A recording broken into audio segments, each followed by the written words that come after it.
Yo, what's up, Cowboy Nation, Cowboy Headquarters, and America's team? And here we are, Monday Night Mic'd Up live stream. Let's give it up. See, yeah, here we are, guys. We are in the house. We are on the countdown. We are preparing for the Thursday night fight. Oh, yeah, we're preparing for the Thursday night fight. So, as you know, this is a live stream. We are going to be looking for you guys to chime in to tell us and let us know your thoughts about this coming up game. Not only that, but I'm not here by myself. You know, I got a pound full of content creators, and let's bring them on right now. Give it up.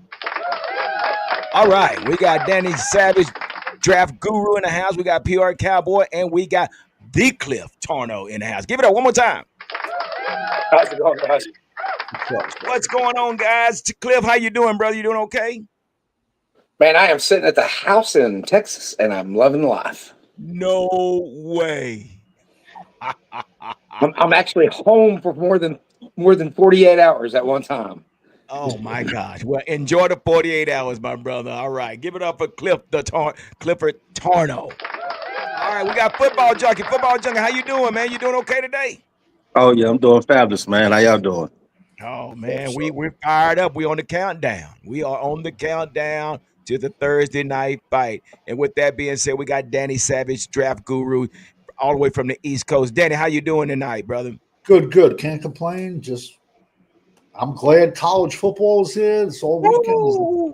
Game on tonight too, and that'll get me to Thursday. You know? That's a whole nother topic because we've seen some good games over the weekend. Oh my God. And we got one coming on tonight, so we're not gonna hold these folks too long because I think it's already on, but we're gonna just kind of get into this. PR Cowboy, how you doing, brother? You okay over there? Doing good, man. Enjoying the day off too, and just relaxing and ready for Thursday night, man. Yeah, man. We yeah, that's where we are, man. So here it is. We got the schedule set.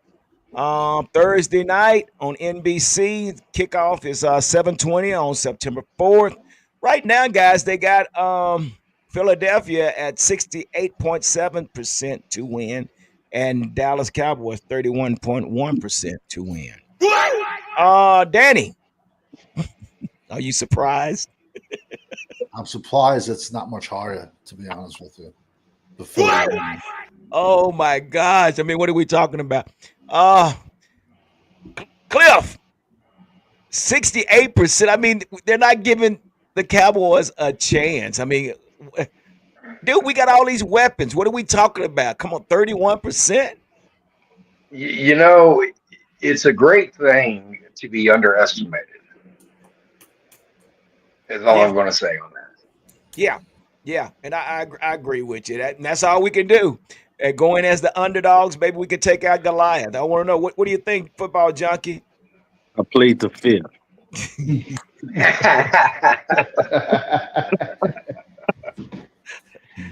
So, PR Cowboy, does this anger you that they only gave us a 31% chance to win it? I mean, what's wrong with these folks? Are they crazy?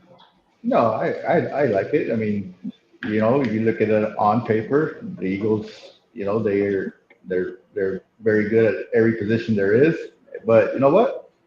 When division games come and play, I like to throw that out the book. Like you said, the only thing that worries about it is our starters not playing that much this preseason. That's worrisome. But like you said, division game, I hope them hanging up that banner lights a fire under these guys, and we'll see what happens.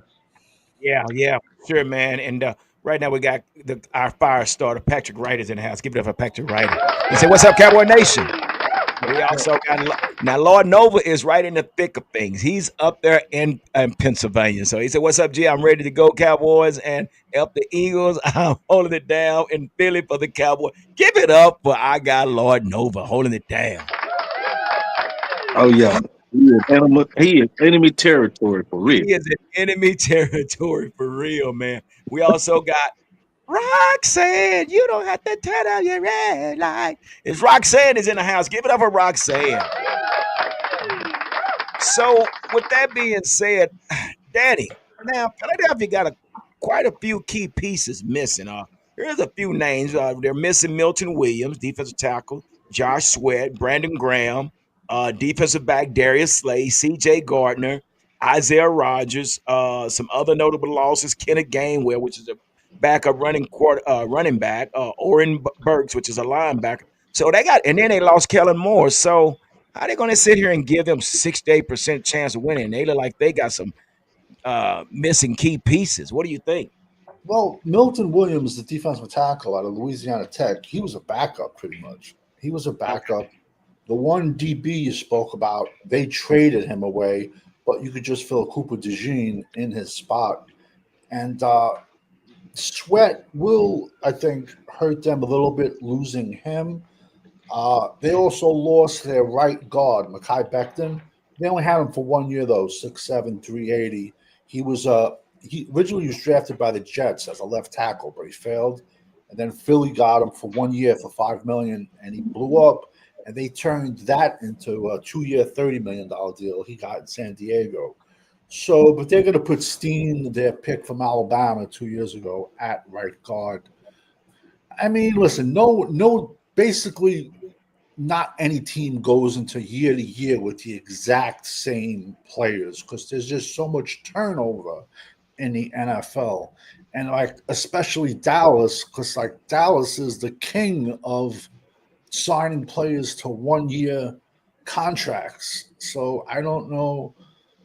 It's just, I mean, if we went by Dallas's roster last year to now, especially the defense, it's completely new.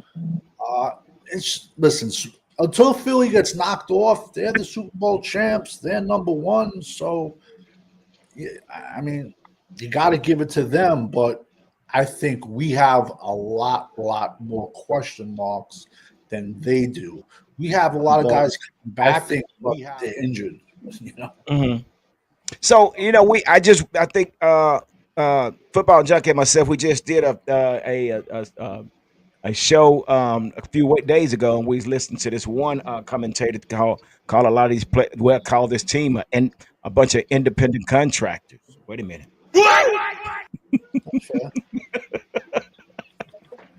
What are they, independent 99? contractors. What you think about that, PR Cowboy? We got Chip in the house. Give it up for Chip Gay Sport TV. We got a full house tonight. Okay, we got things to talk about. What's going on, Chip? For in PR, you answer that right after this man give his intro. Chip, what's going on, buddy? Salute! You are now rocking with the best Chip Game Sports TV. Right back at it again with Monday Night Mic'd Up. With all the boys here to bring them noise. Come on, baby. All right, so just jump in where you can, where you fit in, brother. So, PR Cowboy, what do you think, man? I mean, Yeah, I've said this. We've said this before. It. I don't mind when you're doing the 1 year deals, 2 year deals, when you feel like you're close, right? When you feel like you're just close and you bring in somebody, and it just seems like I said, we're I was watching, like I told you, I was watching this documentary at the same time all this stuff is going on, and if you look back in the day where Jerry was like, what he was doing, he was an innovator, right? He was doing things that other teams weren't doing, right?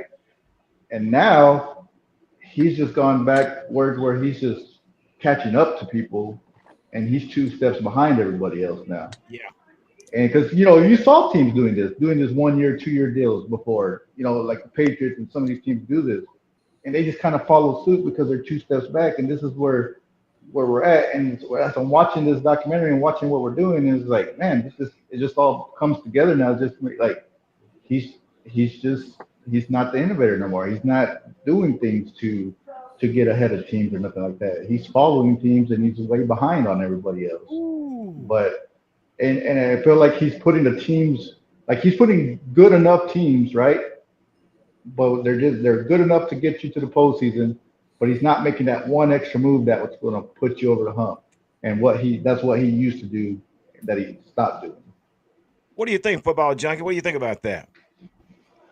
I like what he said concerning that Jerry's being a step or two behind uh, teams such as like a la New England or the Baltimore Ravens, where they have general managers that know the scope of the landscape to be able to look at things from a perspective where they're able to bring in player personnel to be able to fit the module of what they're trying to do from the offensive and defensive side of things. But one thing about those teams, what they do is they keep their nucleus players intact so that they'll be able to fit the pieces in around those nucleus players to be able to attack their opponents the way they're supposed to do. Uh, but as a whole, when you look at what Jerry's doing and how he's going about doing things, it's questionable all the way across the landscape, from the local Joes to the high end pros on the sports spectrum landscape, because everybody questions what Jerry does and how Jerry goes about doing it. So, Cliff, that brings up the question. So, do you think the game has evolved, Jerry Jones, and or is this more Jerry Jones or is it Stephen Jones? What I mean, I think this is good information what we're hearing because something is not clicking with what we're doing. So, what is going on, Cliff? In your You know, opinion? I've always had the opinion of the fact that Jerry Jones wants everybody to think he knows more than what he knows. And he does a really, really, really bad job of actually proving that point for himself. He likes to go into a situation thinking he's the smartest man in the room, and he's not. He goes into the situations of, well, I know more than you, so I'm going to run this team, and he needs to just sit down and relax. And I think Stephen Jones is at the point now to where he knows his dad's not going to be around much longer, most likely, so he's just going to let him do it for a few more years. So as Cowboy fans, we're kind of suffering. We have to sit here and take it and just kind of run with it and see what happens after Jerry leaves. Yeah. So, Chip, that brings us to the elephant in the room. We know what has taken place between Micah and Jerry. So I guess the question has to be: will this defense be better without Micah, or what are your thoughts about this defense with the release of Micah now? I mean, what do you expect? Well, gee, I'm gonna tell you just like this. I think we're gonna be just fine. A lot of Cowboy fans won't believe that. A lot of guys that root against us, I laugh at what I'm saying here. But we must realize, and I'm serious, Cowboy fans, when it comes to the Dallas football Cowboys, with Micah Parsons, he was a disruptor, and we're thankful for that. However disruptive he was, we were still 28th, 29th ranked defense with him. With Micah Parsons, we have not won one championship. With Micah Parsons, we have not went too deep. So I don't, I appreciate Micah Parsons. Let me tell you something. I got the jersey, love him as a player, happy to have him on the team. Will he be missed? Of course he will. But will it make much a difference? We got defensive ends pretty deep. We got deep defensive ends. We got DEZ, whatever his name is. We Unproven. got Donovan. Donovan. We got Donovan. Question. We got ain't no questions. UFC Thursday night. That's how I feel about it. We got Sam Williams, and we got two more. Okay, say what you want. I'm gonna tell you just like this. When it comes to the Dallas football Cowboys, and when it comes to the move that Jerry Jones did, thank you, Jerry. So, football junkie, you said it's questionable. So let's hear your thoughts about this situation with the Michael Parsons move and the Jerry Jones, and now all of a sudden here we are. Micah's in which. Congratulations to Mike. I mean, he got the bag, he got the loot, he's doing his thing, he's going to start up there in Green Bay. So let's hear your rebuttal on that, brother. When it came to the Dallas Cowboys defensive front, nobody was feared on their defensive front except for Michael Parsons. That's it. Everybody was questionable. Nobody besides Michael Parsons. If Michael Parsons didn't giddy up and create get the double teams or sometimes the triple team, with no effect. Junkie, tell me what Oziggy do. Oziggy, you know his name. What did he do? Oziggy Zua. What did he do in the last 4 games of the season? What did he do the whole 17 He games of the season? no. Don't do 4. No, Let's no, say the no, no, season. no, no, no, no, no. We talking about the 4 games. We play seasons. We don't play just 4 games. Okay, so when you line Players him are up graded against off the of season, seasons, not 4 he games. he played well. He played well. Anybody got Google? Go ahead, Google Odigizua stats last I year. don't care about 4 games. I care about a whole season. Well, But so, we can't Coaches so do we here's too. can't care here, about Micah because Micah's gone. Odigizua is here. Okay. But so let me what ask is you he gonna this. He do got after? Clark. He got Clark right next to him. So Okay. but let me say this here real quick, guys, and I respect both of your opinion because that's all we're doing here. We're just voicing our opinion. Danny, you probably can jump in on this as well, but I don't know if it was. And let me just read something right here. So the question was asked to Jordan. What's his name? Left tackle for Philadelphia. Danny Jordan Uh, Mialata. Malata, yeah, he's like 6'7", Okay. 260. So the Philly left tackle Jordan Malata was asked Sunday about facing the Cowboys without Parson. Now this is what Jordan said. He said, "Sigh of relief." He Hmm. said, chuckling Listen, via Tim Manis. I say that as a joke, but at the same time, it's just kind of crazy. The last 4 or 5 years that we've played the Dallas Cowboys, we've come up with a game plan because of Micah's game. It but is a sigh of relief that you don't have to play. I have to plan like that anymore. So this is from Jordan. So Danny. Jordan's a left tackle, yet 99% of Micah's reps were against their right tackle, Lane Johnson. Let's be simple. Micah Parsons is a one trick pony, a pass rush. If he did Mm, not beat you with his first step, he was done. The second a physical offensive tackle put his hands on Micah, he got stopped. Do we? Our fan base thinks Micah Parsons was the only player on defense to ever get chipped by a tight end, to ever get chipped by a running back. Let's be honest. You can call holding on every single play in the NFL. Micah Parsons walked off the field during a game. Micah Parsons would stop mid-play, throw his hands up in the air when he got held. Micah Parsons would be walking around. Micah played, well, he was with Dallas for 4 years, 3 different defensive coordinators or 4. He never wore the green dot. He never was a captain. He never called the plays. He was a one-trick pony. Now, I'm mm. not saying leaving him at edge was the smartest thing to do because me personally, I would have moved him around at every single play. I'm old. Back in my day, they called it a rover.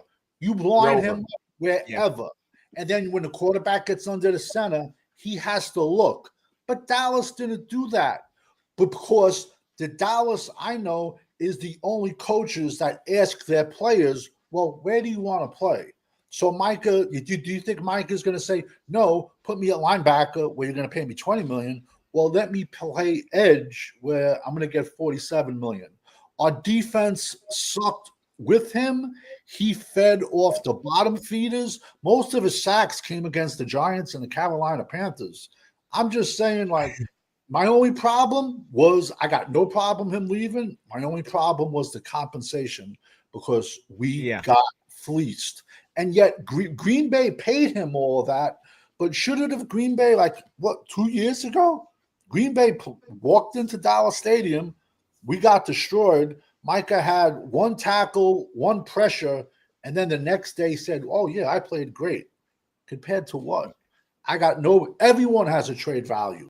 When Tom Yeah. Brady was winning all his Super Bowls, San Fran called up and asked for Tom Brady. They got laughed at, but San Fran they traded for Jimmy G. everyone has a price. I just think we got fleeced on the. Oh yeah, PR Cowboy. Will this defense be better without Michael Parsons, or will it be worse?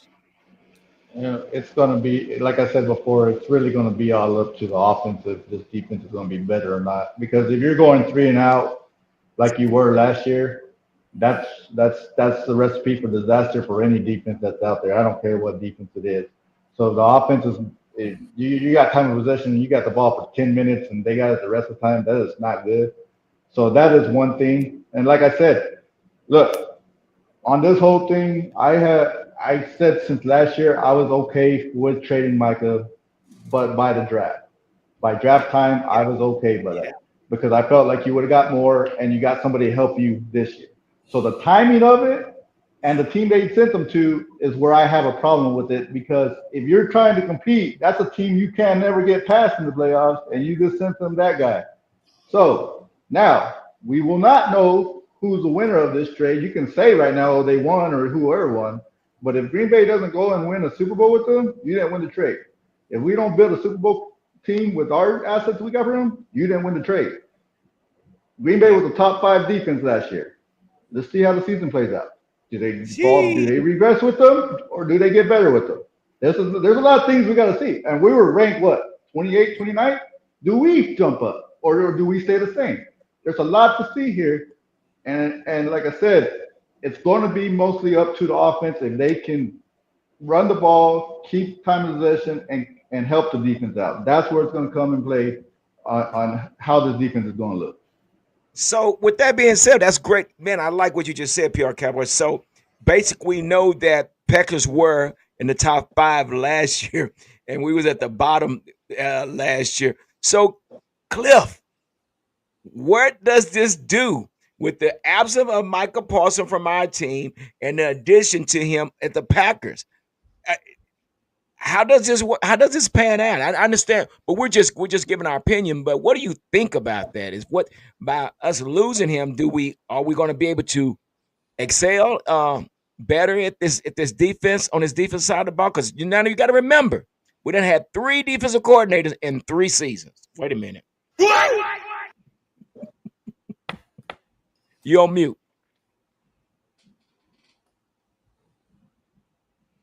This is our third defensive coordinator in 3 years. Yes, but we had one for 5 years. We had one for 1 year. We're going into a new year.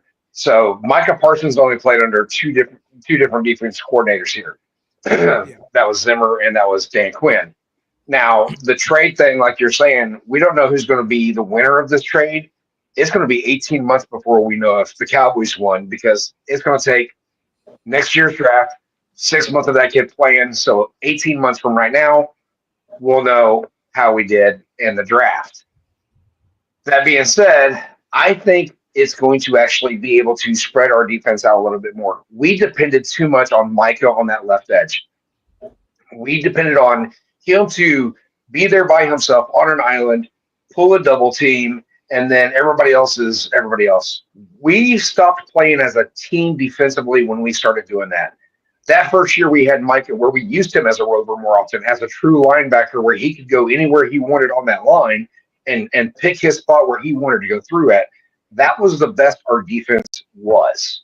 And then, like you said, where do you want to play, Micah? Where do you want to play? I want to play in. Well, okay. That ever since that moment, Micah, in my opinion, yeah, he's got 12 and a half sacks every year for 4 years. Woohoo! That's awesome. Not really. What has he done for the team on that defensive line? Has that defensive line struggled? Has that defensive line propelled itself?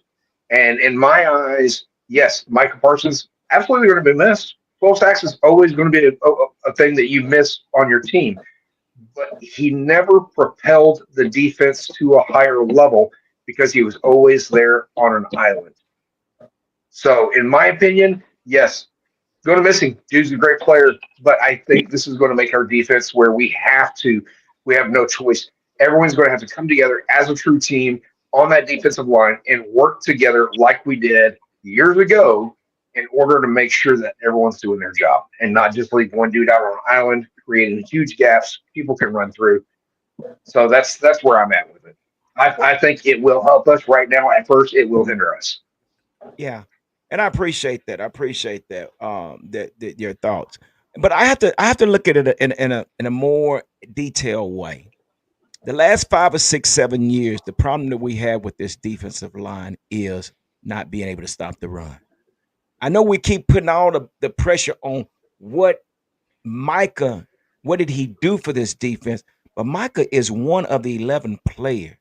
We were getting Exactly. gashed for 100 to 200 yards in the run game. And and I know we say, but we're not focusing when we had Olsen, we had these uh, we kept doing these tryouts at different DTs that no one was able to step up and hold that position. Every defensive tackle that came through here, we've got rid of them. We from Gallimore to who else we had? David Irvin. We've never been able to stop the run, and I don't think it's fair for us to say what did Mike because we got to understand what Michael Parson was. He was a pass rusher. His job was to stop the edge. But we're not focusing on where our weaknesses was, and was up in the middle. We were getting gashed. So, and I say that to so if an offense is starting on the 1 yard line and they're able to go 80 yards, and something like what PR Cowboys says, and even if they get a field goal out of it, then your offense comes back out there and they go 3 and out, and here's your defense back out there. I don't think we give enough credit to what the defense had to go through. Demarcus Lawrence said it best. He might not have said, shouldn't have said it, but he said, "Man, we were tired." And I understand, but if your offense is not producing, like PR Cowboys said, it makes it hard on the defense. But we're not looking at that. But when we look at the defense, what type of defense were we running? What type of where was our weakness at? And which I guess we can address. It was in the middle. So I understand we're saying well, Micah never showed up in fourth quarter, but there's a lot that we have to give account to of the time spent on the field by the defense, the time that the yardage we was giving up in the run game. Now, this is just my opinion. This is where I see where we have. I mean, I know we're looking at Parson, but Parson plays on one side. You got two people that's in the middle that's giving up yards right up the middle, and we never could get it fixed, and we're still trying to work. Mozzie Smith is not panning out, and I know we paid Osa, but I personally, Osa, okay, yeah, all right, you can pay him, but Questionable. He's so just the guy. again, I'm just personally me. I think you cannot just throw a hand up to 54 sacks. You can't. You just can't because that's ranked third out of the top three. You got Miles Garrett, then you got T.J. Watt, then you have Michael Parsons. So we can't just throw slaw on Micah's name, but we got to remember Micah played on one side of the field. And we just heard from Jordan. Jordan just said we had the plan for him. But again, and I respect everybody's opinion. This is just my opinion. But I think right now, what's going to have to happen this season, we're going to have to try to stop the run game one way or the other, guys. If we are finding ourselves doing the same old thing again, it's going to be another long season. So just my thought, Chip. I mean, you got anything on that? Well, everything's good here. We absolutely have to stop the run. There's no doubt Got about it. Yeah. If we stop the run now, along with that, if we're able to stop the run and the offense can produce, now we're back like we was a few years ago when we're playing with a lead and you could put these blitz packages together. And now, as much as I have to say about Micah Parsons, let me tell you something. I love the player. Some players you're just going to miss. Period. It'd be like the Yankees getting rid of Aaron Judge. A team getting rid of T.J. Watt. You know what I mean? You're going to miss super duper players. But however, if you scheme the game right and coach well, you can do some great things. And this year it's going to have to be about gap containment. Yeah, we need a three technique, but we got to use what we got and play as a team. And this team has got to believe. And I just really think that engagement is everything. And it seems to me This first year coach is engaged with his players, great engagement and building community there. And I think that's going to pay some, it's definitely going to show some signs throughout this entire year. I think we're going to shock some people. We're going to miss Micah. However, we will play like a team like never ever before. I Yeah. believe it. So Danny, let me ask you quick this, but we won't get into the Deron Bland contract here in a minute. So having this happen within 7 days before the season, what do you think the locker room is like? I mean, again, this would have been a lot different if we would have did this in March, even April, if any time before the damn, excuse my language, before the draft. We wait up to the ninth hour to make this work. Will this have any effect on the locker room? I mean, what do you think the players are Absolutely, thinking right now? absolutely, because the veterans are going to be in Overshown's ear, who's had 3 knee operations in 17 months, and they're going to say, "Yo, do not rush back. This is how they're going to treat you." They're going to be in rookie Sharon Ravel's ear, who blew his knee out September 29th last year at Eastern Carolina. Yet we took him in the third round. They're going to be telling him, "Yo, don't rush yourself back. You see what they just did to Micah." Listen, Schottenheimer, the way the trade went down, he lost the locker room. Dang. This year is going to be like when we were all children and we had that substitute teacher come in. It was a free day. It was pandemonium. Now, for the defense, real quick, we trade Micah, but yet we need a 1-tech, but yet they give us a 10-year veteran 3-tech. So now we have Wait a minute. three 3-techs, and our linebackers are bigger than our edges. We're going to get destroyed by the run this year. And our secondary safeties are old, and every one of our corners is coming off an injury. I see a very, very long season, and I just don't see. You got 3 1-techs and a rookie from UCLA. You got a rookie from UCLA 1-tech that could probably give you about 25 snaps, 30 snaps. He's like 340. But the rest of that, your whole defensive tackle room is a bunch of 2-techs. It doesn't make sense. What do you think, Cliff? I mean, can we be successful with 290 DTs? I mean, we only got one 340, and that's Jay Thoya. Outside of that, everybody's under 300. I mean, this kind of reminds me of the Dan Quinn, I want fast off the quick step off the line type of DTs. So, I mean, Mozzie Smith's over 300 pounds, and he hasn't quite worked out either. So I don't think it's necessarily the weight thing that you got to look at, right? Yeah, a 290 defensive tackle can absolutely do the job. I mean, Micah Parsons did the edge job. Did he ever break 290? Nowhere near. Nowhere near it, right? So, right. So But how was Micah against the run? Micah was horrible because he got double teamed 37% of the time. So let's get off the Micah thing. If you're 270, 280, you're stopping the run better than Micah at 240. That's what I'm getting at. Right. Right. So the thing is the question was 290, right? If we got a bunch of 290 guys, 3 guys that are like 290, yeah, 290 is some weight to be pushed around.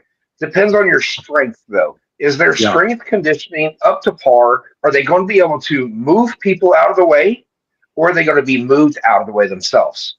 That's where the question comes in.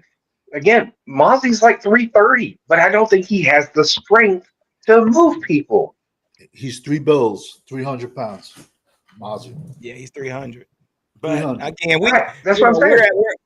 We're past Mozzie. Right. So is there strength there? That's what we need to worry about. Do we have the strength conditioning of these guys at 275, 285, 295, 305, whatever their weight is? What is their strength conditioning looking like? If we have good strength conditioning, yeah, we'll be okay. We have not been known for running run stop defense. I don't know, 10 years, Yeah, a decade. Yeah, that's fair. You right? see that? So it, guys. We know we can win games offensively. Takes care of that. But yes, our defense is where we need to worry about. It's that way every year. Even when Micah was here, when Micah's gone, it's still going to be the main question. We know for a fact every year we have a few great players, a few good players, but we can never really get and stay a top five, top 10 defense when it comes to playoffs. That's the concern. And that's part due to injury. Injury has a lot to do with that, but at Right. the same time, It's not it's one just player. It's yeah. yeah. So I want to get and I want to get the thoughts because we got a fourth crew tonight, but on this, let's get in this Deron Bland contract, and I want to get with PR Cowboy and Football Junkie. So here's the contract, guys. I don't know if you like it or not, but let's see. 2 days after dealing Pro Bowl edge rusher Michael Parsons to the Green Bay Packers, Cowboys have agreed to a 4-year extension worth $92 million with Pro Bowler Deron Bland. Um, the deal has 50 million in guaranteed money, including 22 million signing bonus. The Cowboys announced Bland's extension, but did not disclose financial terms. So with that being said, PR Cowboy, are you surprised, or was this needed, or how do you feel about this I mean, I mean, we situation? sat here and talked. We sat here and talked about this for months, didn't we? We were talking about when they brought George Pickens in, and we're talking about Mike's contract. Like, oh, how are we going to sign all these guys? There's not enough money. And then all of a sudden, they signed Jake Ferguson first. They get Deron Bland done now, and I believe with this deal, I think it's a wash on what he's going to cost. And I think it actually saves us 4 million or 5 million for next year by getting his deal done early. And I believe if they can get Tyler Smith's deal and Brandon Aubrey's deal done too, that will save us an extra another 5-6 million. So I'm good with it. Like you're doing what you should do, what you should have done with a lot of these contracts. Let's get that first place. You should have done this Right. in the first place with a lot of these guys. But you're doing what you should have done with this micro trade with all the money you're saving is starting to sign. Hey, let's get these guys taken care of and sign multiple guys with this money that you're getting. So I'm good with it. You're doing what you have to do. You're not just sitting back, and that's the other worrisome, right? Like you're saving all this money going into next year, and as we know, every year we sit here in free agency. Oh man, when are we going to do something? Are they going to do anything at all? Now we are used to this of them signing our own guys, right? We sign our own guys. This is what we do. Now the next step is, hey, you're going to save. You're doing good and all this money. Now, like, let's hit it hard next year in free agency with this money that you just, you saved up. But Yeah. yeah, I'm good with the bland deal. Like I said, no problems with it. Yeah. Yeah. Football Junkie, what do you think? Are you excited about this signing with Deron Bland? I mean, Duran, he's well deserving of it. I really believe he's well deserving of it. He earned his payday. He earned his keep with the Cowboys and whatnot. Uh, I can say one thing about Deron Bland. He's the same dude every week on the football Yeah. field. He Yeah. shows up and pulls up. He plays lights out ball, rain, sleet, or snow. I have no knocks against Ron Bland. He does his job. He really does his job. Minus injuries and whatnot, even when he had to come in and play instead of Diggs, even when they had to move him over to the nickel back and whatever they asked Bland to do, even if he had to go to safety, whatever they asked Bland to do in the secondary, that guy does it. And Yeah. he shows up wherever he is on that field, man. Yeah. He And throwing them passes. yeah, for sure. And knowing that he was hungry. I mean, this guy, Yeah. you got those guys that's playing for contract, and then you got those guys that got contracts that's looking for another. It just seemed like sometimes there's a difference. But Deron Bland was one that was basically actually playing to get paid. So I think we all Yeah. can agree with that.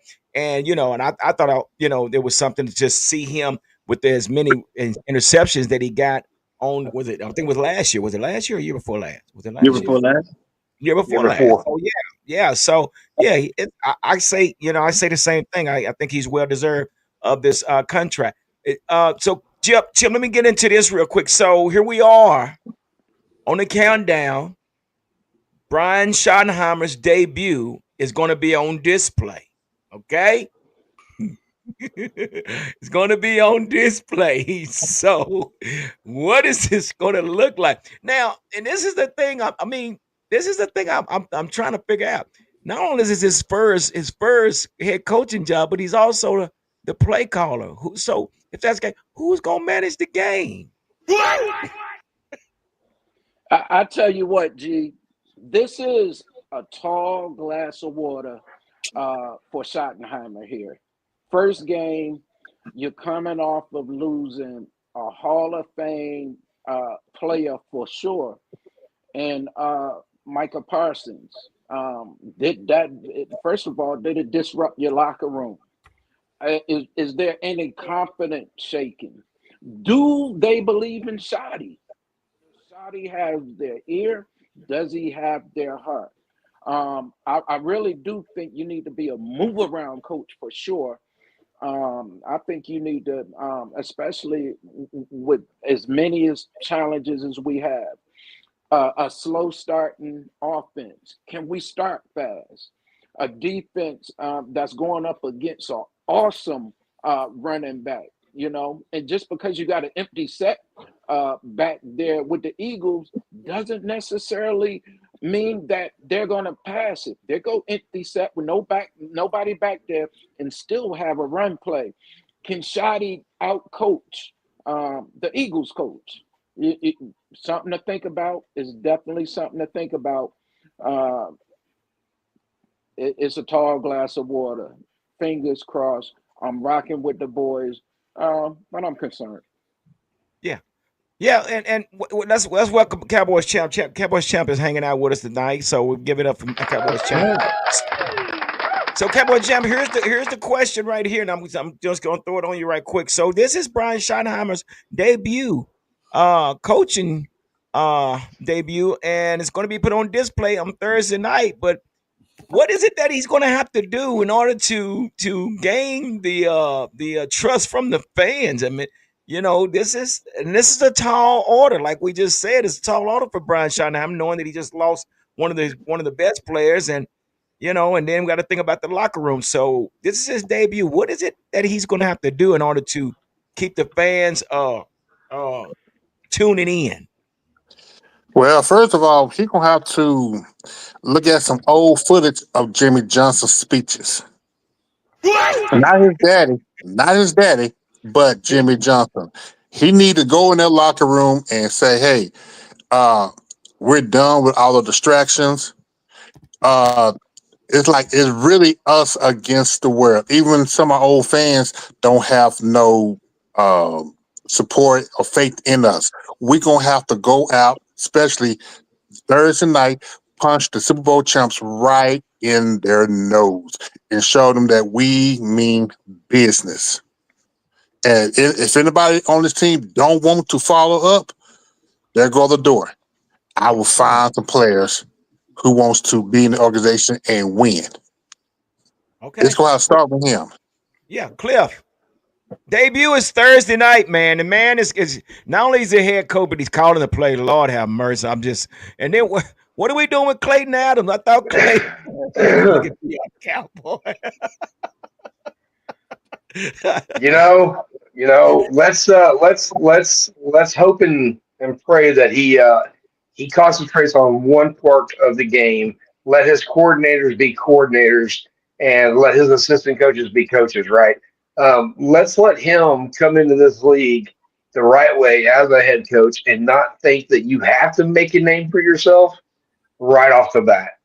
You have a name already that's gotten you pretty far and pretty recognized, right? Let's let's be a coach. Let's pick the right people that you did, put the right people in the positions that you did, let them do their job, and make Yeah, sure that you follow through with them. And I think he'll be just fine. If he tries to be a control at all, it never works out for anybody that's a control at all.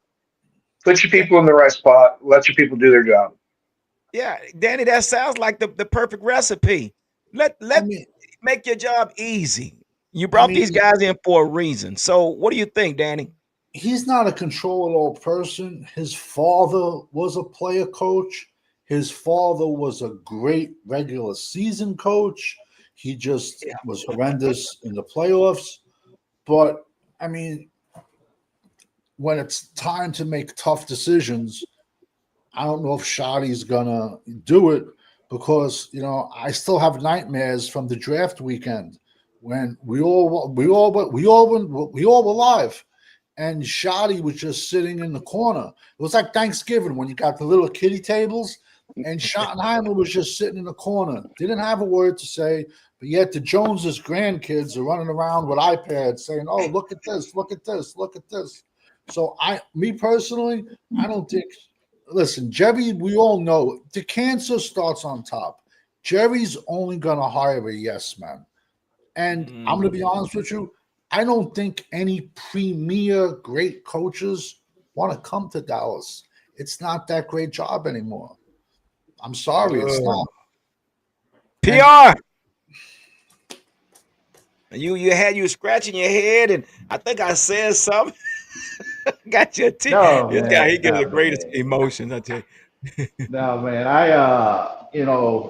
Like you said, we were talking about it during training camp, and Shadi got us all kind of fired up the way he was talking, the way he was doing things, what he was preaching, competition. And then preseason came around, and we don't. And like I said, it's like it didn't match what he was saying.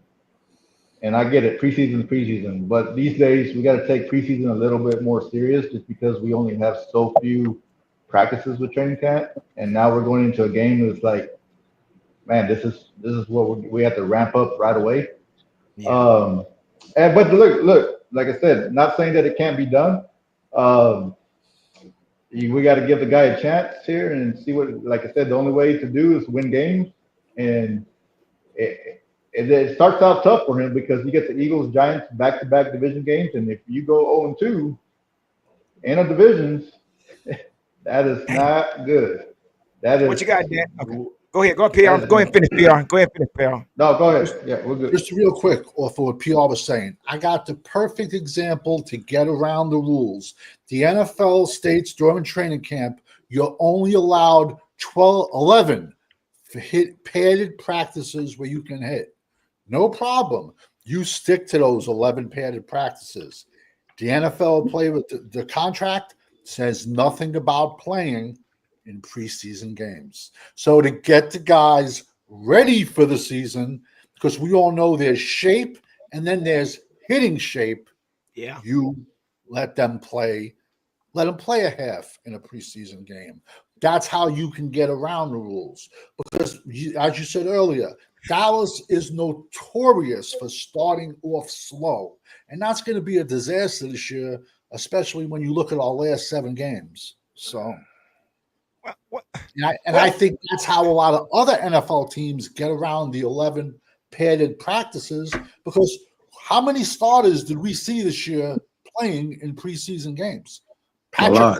can play, but Joe Burrows can play, but Here's my question then. Now, wait a minute. Football junkie. Now, this is what your head coach said. Your head coach said, we do our evaluation in practice. come on, bro. Nah. Chip Gay Sports TV. We'll do all our evaluation in practice. That's a That sounds recipe. like a man without a plan. Thank Right, you. right. A man without a plan. Exactly. That's You, exactly you, what that sounds like. Football you, junkie. So football junkie, how do you do your evaluation in practice to where they don't need to be in preseason games? What is that? Come on, somebody help me understand this. Football junkie, start with you. How does that happen? What is he evaluating? His depth chart? That's it. That's all he evaluating, his depth chart. Especially at this time of the season, you evaluate your depth chart, hoping no one gets injured. That's his way of just some R&R. He just, oh boy, he threw something out there, man. He really threw something out there. Yeah. But that's what he said, Cliff. That's what he said. He said we don't I need the know. preseason games. We don't need the We've preseason we've games, Cliff. We got we we've got had this we got conversation. practice. Yeah, Practice. yeah. We got practice. That's the PR where revenue. they're running 60%, and we got practice to evaluate these guys. Oh dear Lord, I miss the days of people playing and hitting and being men on a football field. But it is what it is. This is 2025, folks, and nowadays they don't even play in the preseason anymore. Mm. But you know what? Look, that being said, it's been that way for 9 years, has it not? Since Dak Prescott came in this league. And I do want to mention Dak Prescott is 33-8 versus the NFC East teams. Just saying. But And those, 9-4 against the Eagles too. but those are very different NFC teams. I'm going to make a bold statement. Every year, I get tired of somebody saying this. Every year, it's a different team. You know, Okay, it's not so different. Every no, year's a different team. I'm Every gonna year's a make it different quick. team. I'm gonna make it Every quick. year, we change players. I know, but this year Dallas will be the worst team in the NFC East. Stamp it. Wait a minute. Because we are that bad team now. Jeez Louise. Watch. Cowboys champ, you hear what Danny just said? Yep.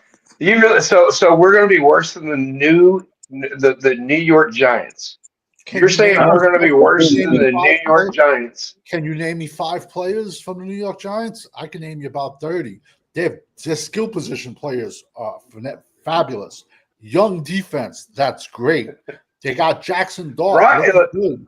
They just need to do a little bit Who more is Jackson on the Dart first offensive and line. foremost? Hey, But hang on. So now we got Who is coaching Jackson that's Dart? pretty low.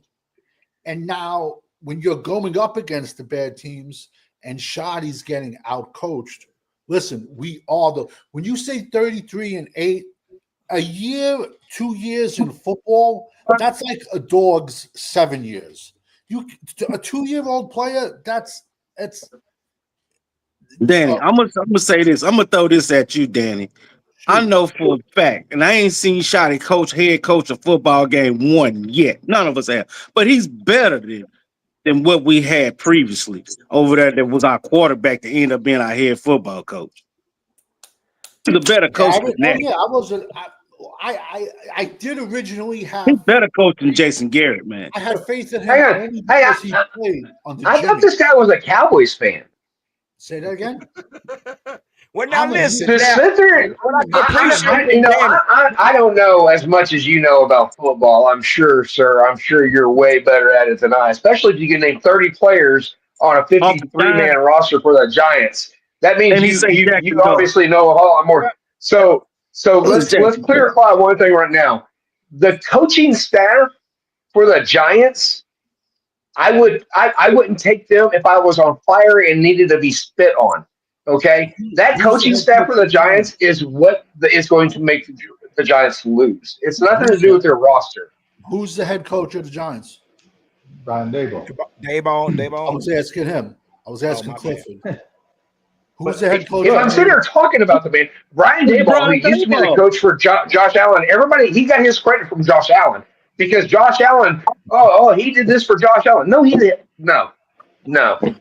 Sorry, no. Brian Daboll is a hotel riding fool in the New York Giants, and that's what's going to be their downfall. Has nothing to do with their roster. But to sit there and say that we're going to have a worse record than the Giants? Brian Daboll's a Dave Campo. Well, here's the deal, though. We don't. But see, Cliff. Here's the deal. We don't know what we're gonna have. We don't know what this. We know we're better than Daboll. No, Cliff. We do not know what this offense is going to look like, and I'm just gonna be the first. I can't say we don't know. We had to use 3 preseason games just to see our backup quarterback at least score a couple of touchdowns. So I don't know. Let's all be honest. We've all watched Dak Prescott and these Cowboys for the last 10 years. We know exactly what the offense is going to look like when it comes to throwing the ball. We know what that's going to look like. Exactly. But the we run know game. what that's going to look like. We don't know what the run game is going to look like. That's every single year. We don't know what the defense is going to look like. Again, that's every single year. We don't know what the defense is going to look like. That's every single year. But you know, one thing that we do know what's going to look like is what CD and Dak do every single year that they're healthy together. Now you have George Pickens in the mix coming down the line. Listen, I don't care. offense wins the game, defense wins the championship. Y'all remember that saying? Oh Yeah. yeah, yeah. That was back Absolutely. in my Defense. time. Come on now. Defense. Offenses win the game, defenses win the championships. So again, if Dak Prescott is healthy, we're not losing. We'll win at least 9 games if he stays healthy for the entire season. History repeats itself, right? Dak Prescott, while healthy, has never had a season where he didn't win at least 9 games. So we'll be at worst 9-8. But right now, with no run game, Dak Prescott and CeeDee Lamb, we're good for about 21 points a game on average. We'll give it 19 points a game on average. If Yeah. you put CeeDee Lamb with George Pickens and Dak Prescott, not knowing what your run game is going to be, not knowing how great your offensive line is going to be either, if you give that dude 3 seconds with those two receivers, I'm going to tell you right now, our average is going to go to 24 to 27 points per game with just Yeah. those three people. Okay. All right, Cowboy, share what you So, got. We gotta get to this. We gotta move on, y'all. We gotta get out of here, sorry. guys. We got the folks. No, Okay. you're fine. It's a good conversation. Okay. Cowboy, Chan, what you got? Only thing I gotta say, I've been saying before preseason if training camp started, I'm still worried about the running game. I'm still worried about both the left and right tackle position on the offensive line. I'm worried about the interior defensive line. Yes, we even got Clark, but Clark is a 3 tech. I heard he can play 1 tech, but we'll see. We don't know what the coaching staff will play call they're gonna do, especially on defense. We don't know what Eberflus are gonna do. And Mm-hmm. and will this first game against the Eagles be overwhelming for Scotty? I hope not, but we just gotta wait and see. Okay. Chip, what you got? I know you had your hand up. What you got, brother? Fill us in. Hey, Dak Prescott is 9-4 against the Philadelphia Eagles. Thursday night, he's going to be 10-4. I don't think we're going to be the worst. Hey, the Commanders played a whole bunch of tomato cans last year. They got a tougher Yeah, that's schedule true. this year. Let's go, Cowboys. All right, all right. All right, so we're at the part of closing. This guy always comes in on the closing part. So I'm gonna give him a few minutes, guys. We're gonna not interrupt our guy Cowboys Corner. We're gonna allow him. He hyped us up so well last week. We're gonna give him this last few minutes of this segment here to enlighten us. And let's give it up for Cowboys Corner. What's going on, you guys? G Hampton, Danny Savage, PR Cowboy, Chip Game coming back at you. We got a football junkie. We got Clifford, Cowboys champs. What's going on, guys? Hey, 3 days. 3 days. All right, the show is yours. Come on. 3 days. We find out what Schottenheimer's about. We find out what this running game is about, what this O-line's about, what this D-line's about, what this corners are, the safeties are about. And it's okay to be scared or be unsure of the unknown. It's okay. We don't know a lot. But Thursday at 7:20 p.m. Central Time, Thursday Night Football, week 1, we will find a lot of those unknowns, and we'll be able to check some boxes. But rest assured,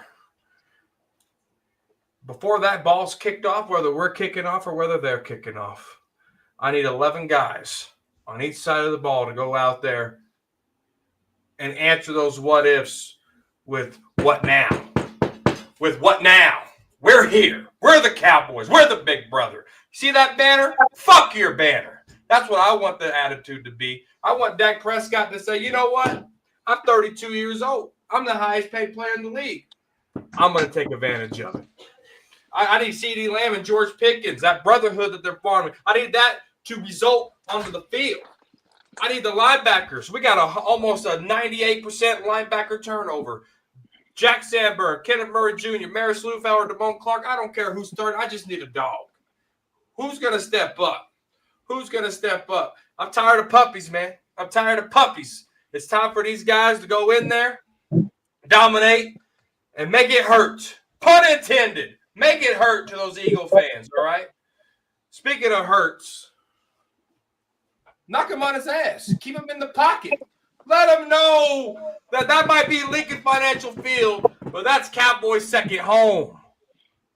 That's Cowboy Lincoln Field right there. I need them to know that we are going to be the beast of the East. That we will rise up and win that NFC East title this year in 18 weeks. It starts Thursday Night Football, and I don't care what any Eagle says. It's F-U-C-K. Fuck those Eagles!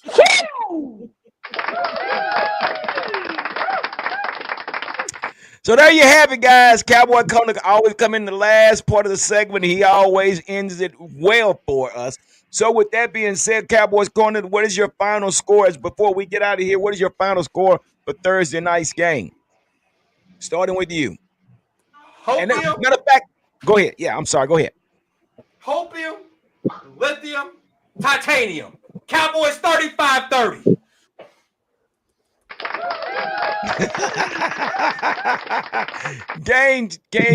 Chip Game Sports TV. Now, understand, you can give us your score and give us what you're expecting to see on Thursday night. We're gonna get on. I'm expecting lights out ball. I'm expecting excitement. I'm expecting the highest viewed opening day football game of all times. Dak Prescott will throw for 3 touchdowns. We will run that rock for 150. We will get 3 sacks. We will get 2 turnovers. 35-24 Cowboys. Football Jug, it's on you. You're looking a little concerned right now. I mean, I don't like that look, but I don't know. Maybe it's just being the seriousness and the concentration on your face. What do you got for us, brother? It's based on the sustainable ability of being able to sustain drives by the offense. Offense got to protect the defense in this game, man. That's just the bottom line in this whole situation coming Thursday. The offense has to protect the defense at all costs. Sustaining drives, being consistent about everything they do, and being methodical. I can see the Cowboys losing by 10. Don't watch the game. Don't watch the game. All right. The Clipper, hey, listen, that's his opinion. I respect his opinion, Cowboys Corner. So we're moving on. Don't watch the game. It'll be a waste of time when we're losing by 10. Clipper Turno, what do you got for us, man? What's your expectation and what's your final score? For myself, I think this is going to be a truly offensive game. I don't think it's going to be a very big defense, and I think it's going to have probably one of the highest scoring totals for the first week of football. That being said, I've got the Cowboys at 45-40. Ooh, wait. Jeez Louise. PR Cowboy. Ooh, Hey, the man. stakes are high, brother. The stakes are 40-45. She. But I see where you're coming from with that, though, Cliff, because, they missed some key I think positions. it's going to be a high scoring game. I think it's going to be, over 80-point game total. So I got 45-40. Man. All right, PR Cowboy, let's go. What you got, brother? You guys got me wanting to put my mortgage on the bet for this Thursday night game. I don't know. I should probably listen to you guys. It sounds all good for me just to put that in there, right? But I'm with you. Cowboy Corner, Chip, Cliff. I got us winning. Maybe not that high, Cliff, but I hope you're right. But I got us 27-24.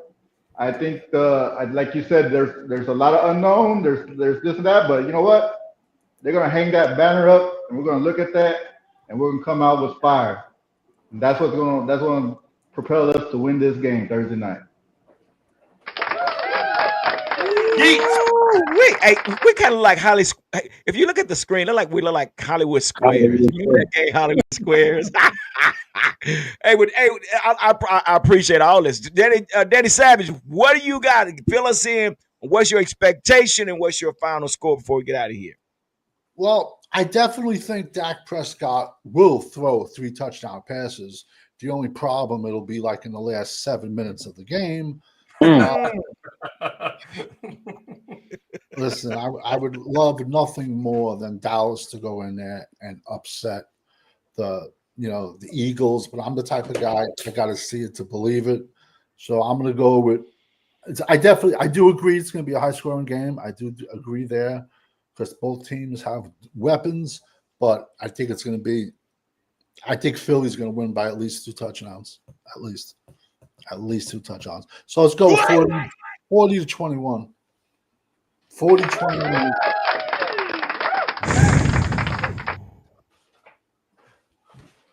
Well, so with that being said, we'd like to say good night. No, I'm going to go this route. Now, listen, guys, listen. I appreciate everybody's opinion, and we're Cowboy fans first, and then we report the news. Now, with me, I have so many uncertainties, and not seeing my starters play none throughout the preseason. I just don't know, fellas. Knowing that we got a new head coach that never had coached a game, as a head coach, and he's also calling the plays. It's just so much uncertain. I don't know what this defense is going to look like. I think it will be a high scoring game. I'm hoping. I really want to see balance, man. That's what I want to see. I want to see balance on this offense. I want to see balance on the defense. I want to see a great running game. If I see a great running game, I can say, you know what, we got a great chance of winning this. But if we are missing on certain cylinders and we're not clicking on the same cylinders and things like that, it could be a tough night for us. This is a big stage for Brian Schottenheimer, and I just think that we come up a little short. I'll say 28-21 Eagles. Well, with that being said, guys, you have got I don't know. I don't know. Your biggest concern is that the Cowboys didn't play the preseason, but yet the Eagles didn't either, and that's not a concern for you. Wait, or how about the fact that we haven't played it? We haven't played in the preseason for 10 years. Let me have that. The Philadelphia Eagles are starting from where they started last year. We got a whole new offensive coordinator. With the new offensive coordinator, they're going to start where they started last year with the new coordinator. They just believe it. They got majority of their pieces in place. Five new pieces on defense. I don't care about that, guys. I mean, you still got the same head coach. It starts with your head coach, guys. Yeah. It starts with your head coach. I agree with that. That in the Super Bowl. If Schottenheimer has not been a part of the association or in the organization of the Cowboys for the last 3 years, if it wasn't for that, I would feel that. But he has been in the locker room with the players, with the coaching staff, brought in coaching staff. He has been there for the last 3 years. Okay. This is not a brand new person. It's not a brand new concept. This guy has been there with the players that have been there for 3 years. So what has he done? What has he done for us lately? Take a look at this, guys. Nobody realizes 2 of the stud wide receivers for the Eagles. One has a groin, one has a hamstring. They're not going to go all out. If we stop this run, it's going to be exciting ball. No way. I can't rely on what we think their conditions are, but I'm thinking they're coming out there to ball.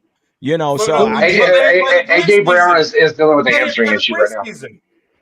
But Philly did play starters week 1 against Cincinnati when Cincinnati had their starters out there. Jalen Hurts had 0 starts.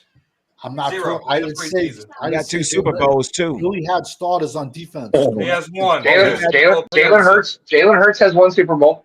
One Super Bowl. He appeared in 2. 2 appearances. I mean, guys, you get a ring for going to the Super Bowl? Oh shit! Listen, I didn't know that. Again. I think you do. My opinion. It's just my opinion. Again, I love it. It's fantastic. Too many uncertainties for me. I'm probably the biggest fan on this panel, but at the same time, I'm a realist, and I can go behind hype like Cowboys Corner. I can go behind hype. No hype. That's basically what he's running off of, hype. I got the list, and when we win, you better bring it up. You cancel your show because I'm coming in hot. I'm not thinking That'll never happen.